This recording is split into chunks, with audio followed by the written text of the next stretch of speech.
9 weeks on a journey. And in that journey, they have been challenged to deal with certain biblical disciplines that God's Word tells us to do, to be about, so that we could see our lives being established in Him in deeper and more real ways. It helps us and it develops us and it helps to grow us, if for lack of a better word to go in there. And so we're going to take, again, a little bit of a different approach this morning, and I'm going to be asking them to come up here, share a little bit with you about how the Lord has spoken to them and has worked in their lives, and then each of them are going to receive this, if I can get it out of there, this graduation certificate of discipleship training. For the hard work that they put in. And I'm going to say straight up, it was a work of sacrifice for each and every one of them to accomplish this. I don't know of a single exception to that statement. Every one of them said, it just felt like the enemy was just really determined to bring their attempts to a screeching halt. But God was faithful and helped them. Every one of them had to make a determination and an intentional time for God and this and in this journey. And so there was things that they took on that helped them. It challenged them in areas of their life that maybe they were lacking in their spiritual journey. For some who are younger in the faith, it brought opportunity for a gazillion questions to be raised up, and we had opportunity to share those and fellowship in those. And so we'll talk a little bit about that this morning. So I'm going to ask them to come up in groups of 4. Once you've had opportunity to share and you're coming down and the next group's coming up, if you could stay right up towards the front, because we're going to do kind of a group picture. I've got Laura that's going to take a quick group picture of all of you at the end, because we want to keep that as a momentum for all of the things that you've done. So I'm going to ask first off if Mindy and Gina and Jesse and Luann would come up. And just take a seat on the stools if you would. You might see sheets of paper in their hands, and that's perfectly good, because I actually gave them warning of what the questions might be, and so they had an opportunity to kind of meander through that, so that we didn't have a bunch of So, all right. All right, so each of these have had different experiences in what this journey has looked like, and so I wanted them to have opportunity to tell you. And Mark, you've got the microphone. If you could make sure that the first person will get that. The first person is going to be Luann in this particular case. And so, Luann, if I could ask you, what was really your primary goal as you entered into discipleship training? What was it that you believed that the Lord wanted to do, and do you feel like that was met? Yes, I thought it was met. Probably mainly is to read the Bible every day and to help other people with their faith and to make mine better. Good. Amen. Thank you. Mindy, what would you say was your greatest challenge in this journey?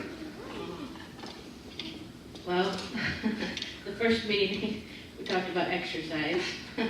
So, but I eventually figured out how it was connected to the discipline and everything. It's something that my own struggles outside of it. So it helped me with that, to think about that, my body is God's temple and I need to be better. The other thing was I just liked very much praying out loud.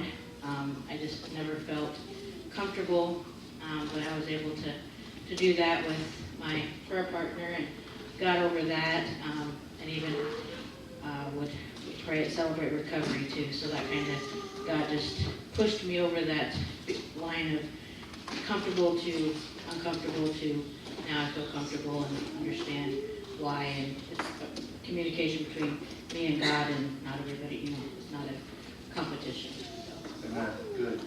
You can hand that over to Jess. So, one of the journeys that we were involved with was that daily quiet time. Taking that time with the Lord and committing it to Him.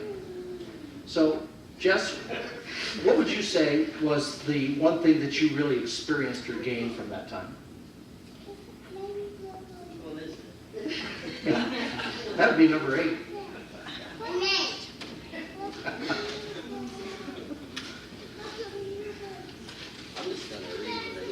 That's perfectly fine. That's why you have it. you to hold the mic up so that they can hear you. I learned more to listen than to rather hear. I used to read the Bible and all it was, all its words.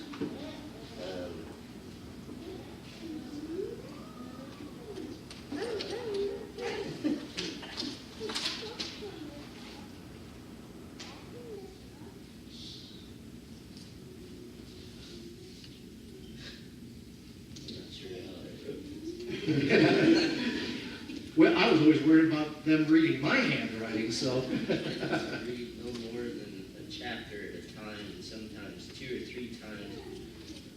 Really helped to get stuff out of a study rather than just reading it till I got to the end. I learned to wait for God to speak to me rather than just blundering through it. Yeah, good. Good, thank you. Gina? From the Bible study portion, and the last 3 weeks they were involved in learning how to actually do a Bible study. Not just do it, but actually create the Bible study. And so they began some of the baby steps with that. And so Gina, what would you say was that, what you experienced or gained from that portion of it? Well, my grandma, Derek, always told me to read my Bible every day. And she told all of us grandkids that. And when I was a teenager, we would tease her about it. And in my 20s, she was still saying it. I think she said it every day she saw us. And through this experience, sometimes, our children and grandchildren don't really hear us until they're 51 years old. I've been in Bible study for years, but it was during this time that I really caught in one of my daily quiet times, that if his child who knows his father's voice looks for him and listens for him. And I want to be who God created me to be. And if I'm not in my Bible every day, I'm not going to hear God's voice. Because I don't know his voice then. Because that's where his voice is. And I finally understood why she said that over and over and over and over and never quit, even when we laughed at her. And I want to be that way with my granddaughters now and grandsons. And just even, like we were doing Galatians, and right from the get-go, I wasn't real sure about when Ryan said you'll even be able to write your own Bible studies. I believed him, but I just really wasn't too sure about that part. But boy, I finally saw how Beth Moore and Patricia Shire and Billy Graham and other great Christian leaders had done that. And just from even just the first words of Galatians 1:1, you see things you never saw before. And when you really take the concordance and sit down and study it, you realize that every single word is deliberate. Every single word is deliberate, and it's God-breathed. And just even right in there that, learning things like Paul was his appointed representative. And those were important warnings, Good, thank you. Andy? Ma'am? Jess? Gina? These guys worked hard for this, and there were times where they weren't able to be there for the meeting because different things happened. It happened to a number of them. It was always their responsibility to call me to set it up. And everybody took that initiative. They wanted to make sure that they stayed the course. And so I want to commend them. Why don't you give these guys a hand? These guys worked hard.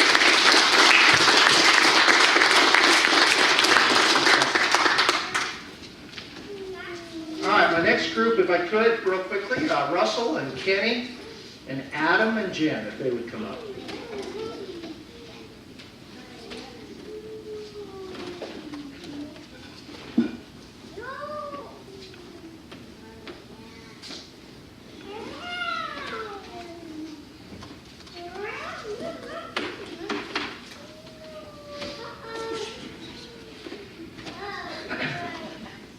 All right, so these guys were involved in this journey. I'm going to start with Russell first this time. Thanks, Mark. And so, again, just thinking of that lead question, was there a primary goal that you felt like the Lord had laid on your heart, Russell? And if so, what was that? What did that look like, and how was it met? I'm going to use a bit of an illustration for that question, and I want all of you to help me. I want you to think about your great-grandfather. For me, it's just a picture, because I never really knew him. And I want you to imagine that if somebody handed you a letter from your great-grandfather, what would you do with it? And I have a drawer at home in my filing cabinet where I keep all my important papers, some contracts, some permits, that sort of thing. So to keep stuff safe, I put it in my filing cabinet. This would be an important paper. So would you put your letter in the filing cabinet? In with your important papers? Or we also have a place on our buffet at home where we put our mail. Some of those letters that we put up there and we think, I'll get to it later. Sometime when I've got time, I'll look at that. Would you put your letter there? This is from your great-grandfather. I don't think you would. I think you'd do the same thing I do. You would look at it, you would look at first the writing on it, and imagine the hand that actually wrote that, and where did it happen? There would be so many questions. Why did he do this for me? What is he trying to relate to me? The many questions, I'm sure you have questions of your own that you would ask, is what is he trying to tell me? Is it about his life? Is it about his ideas? Is it about laying out a future for his descendants? What is it all about? And you probably know where I'm going with this. You would tear this open and you would carefully unfold it, and you would read, on top you would read, Dear Russell, dear you. And I would probably look at the back and see how he signed it. Love, great-grandpa. He poured his heart into this, and it would be such a revealing thing. It was something I would really want to keep. I really want to protect. And where I'm going with this is we have that letter right here from our Creator. We have it right here in our possession. And what do we do with it? Do we keep it in safekeeping, in our filing cabinet? Do we lay it on the shelf and say, when I have time, I'll get to it? Well, this discipleship training really brought it to me that if you're not doing this every day, you're missing out. And there's an emptiness. The days that I wasn't able to do it, there was an emptiness. It was like, I'm missing something. And I think everybody felt that. And so, anyway, I didn't meet my expectations were to grow closer to God, I guess to know Jesus, and then hopefully to help make him known. And did it meet my expectations? It far exceeded. Thank you. Thank you. Let's see, Kenny. Kenny, did you see God at work in this journey? And if so, how so? You need the microphone there, sir.